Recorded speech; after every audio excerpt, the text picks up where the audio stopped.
start first with Todd Palmer. Go ahead, Todd. Hey, Frank. Seemed like you guys got pressure on Joe Burrow at times, but it was hard to actually get him to the ground.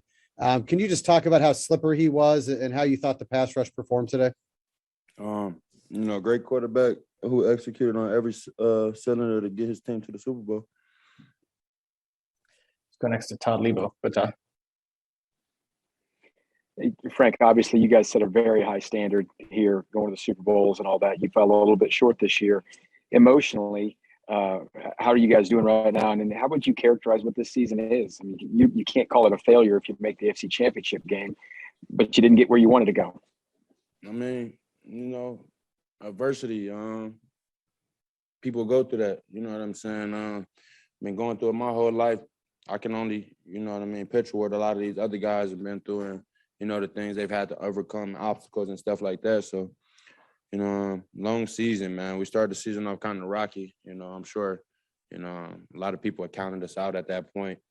So to be able to get to this point and, revamp back up and get our season back on the right track, playing some great football, that was a great highlight. Unfortunately, we wasn't able to finish. The end goal is the end goal, which is the Super Bowl. And, give us some things to go back in, over the summer and over the spring and to look at, execute so we can get out there and put ourselves in a better position next year. Next to Harold Kuntz. Go to Harold.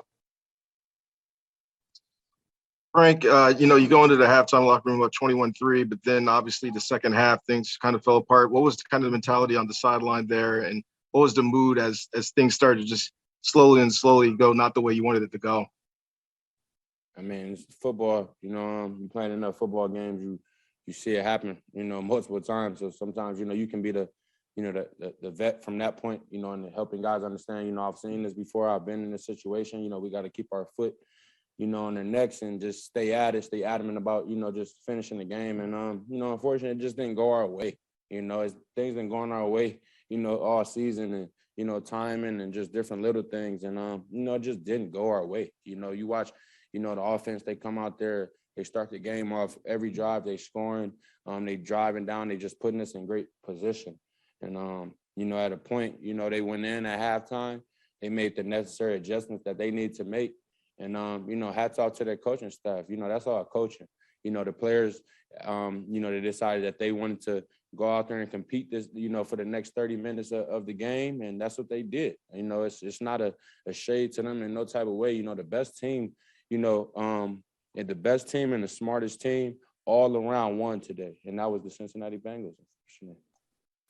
Take two more. We'll go Adam and then Matt. Go ahead, Adam. Hey, Frank. Super Bowl is all you know since you've been here. So just wondering, now that you guys didn't quite get there this year, how are you going to remember this season? And Brad, I'll have a second question as well. Man, just adverse. It's been a long season.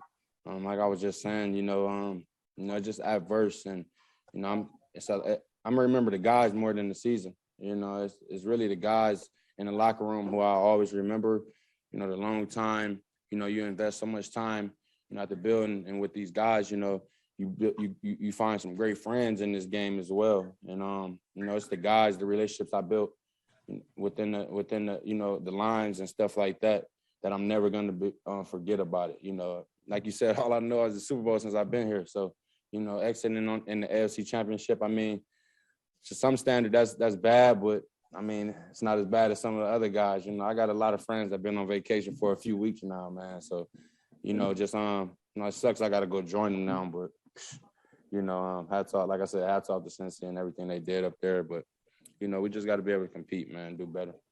Yeah, and you were asked about Joe Burrow earlier. So what's it like to try to get him on the ground? I mean, tough. He's tough. Athletic guy, can make all the throws and, has poise. That's the one thing people don't speak about.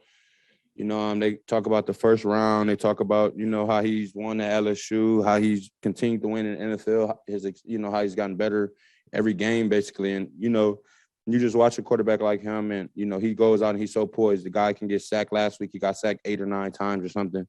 And he goes out and wins the game. Even when we played him the first game around, we sacked him about 4 times, some good hits, and he stands back up, calls the play, go wins the game. And like I said, just hats off to him, man. Young guy, great quarterback. And I said it before, he's gonna win a lot of football games in this league. Last one to Matt Derrick. Go ahead, Matt. Hey, Frank, I understand at a time like this, the last thing you probably want to think about is the future, but football is a business. And what's your confidence that you'll be sticking with this team and you'll be around next year? And how much do you want to stay in Kansas City? Man, Kansas City is home. Kansas City is home. I got I bought a house here. My daughter goes to school and stuff like that here. It's home, man. So, I want to be here for the future, for the rest of my career. But like you said, unfortunately, the way business goes, things don't happen the way you want them to happen all the time. But off season, got a lot of stuff to do, man. Season just in the off season. That's what the off season is for. I got to do, talk to the guys. I'm sure y'all be sitting in the meeting and stuff like that, what's going on. So, it ain't gonna be hard to, keep up with me. They're always trying to keep up with me anyway. Frank, we appreciate the time. Thanks for joining us. Appreciate it.